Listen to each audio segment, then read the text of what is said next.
What is going on, everyone? Next Gen Productions here, back with another review video. Today I'll be taking a look at a very budget-friendly device. This is the LG Tribute 5, or also known as the LG K7. And when I say budget-friendly, I mean this phone costed around $20 when I purchased it. So keep that in mind throughout the video, because this phone is in no way meant to compete with any other of the more expensive high-end devices and will not have killer specs. So with that in mind, let's go straight into the review. Let's start out with the design and feel of the phone. And to be honest, I'm impressed with the build quality of the Tribute 5. For the price of the phone, I'm really impressed with what I saw. Of course, this phone is in no way metal at all, but it has a very nice sturdy plastic build that feels great in the hands and also doesn't feel very slippery thanks to the textured back panel and the silver trim all around the edge of the Tribute 5. It is a 5-inch display, so one-handed use will be no problem on the Tribute 5.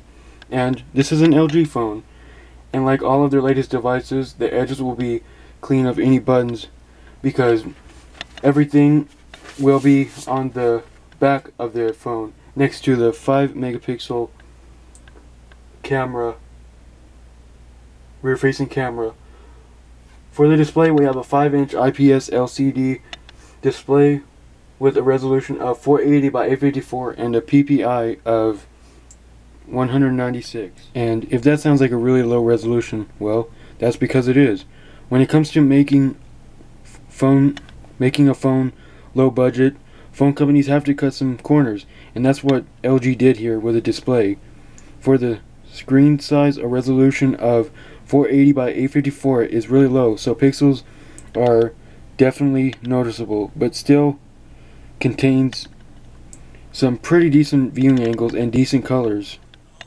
You won't be able to watch HD videos and pictures won't look their best on this display.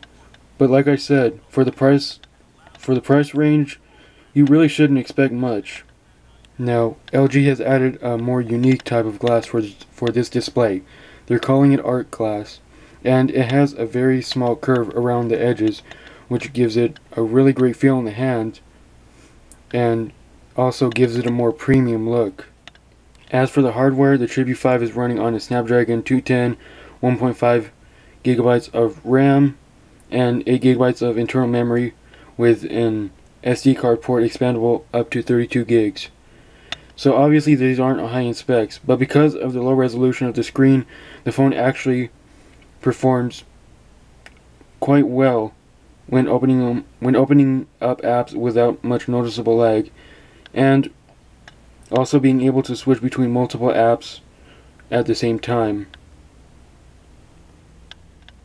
You won't get the absolute best gaming experience on the Tribute 5, but it will be able to run most apps and games without much lag.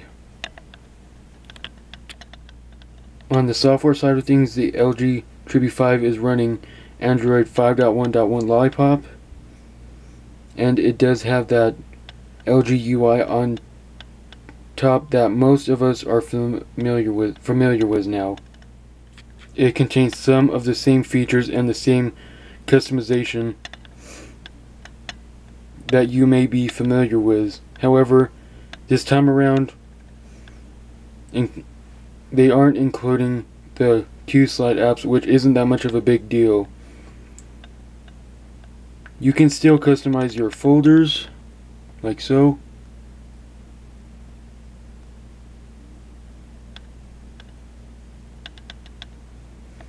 Your icons, like so. And also the layout of your toggles.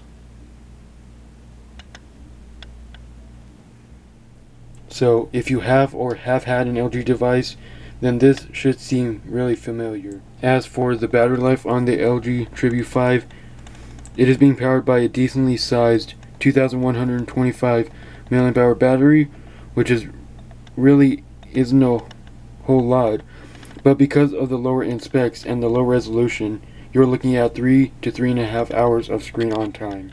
Moving over to the camera side of things, the camera on the Tribute 5 is a 5 megapixel shooter, both for the rear and front facing camera, and honestly the photos are not bad. They aren't amazing or anywhere near that, so you're going to see blur and low amounts of detail in the photos, but that doesn't mean you won't still get some pretty decent shots. The software is pretty basic with not much camera modes as you can choose from.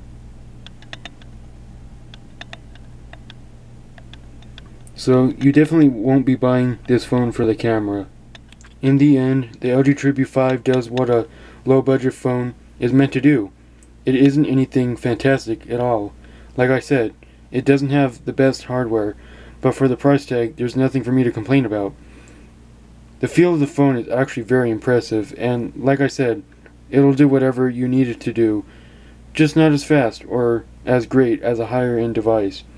It really is lacking in the camera department and the screen resolution. However, this is a low budget phone, and that's something that most low budget phones have in common.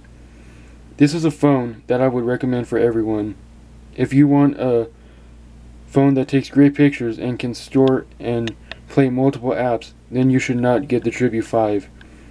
That's going to do for me in this video. I'll see you guys again in the next one.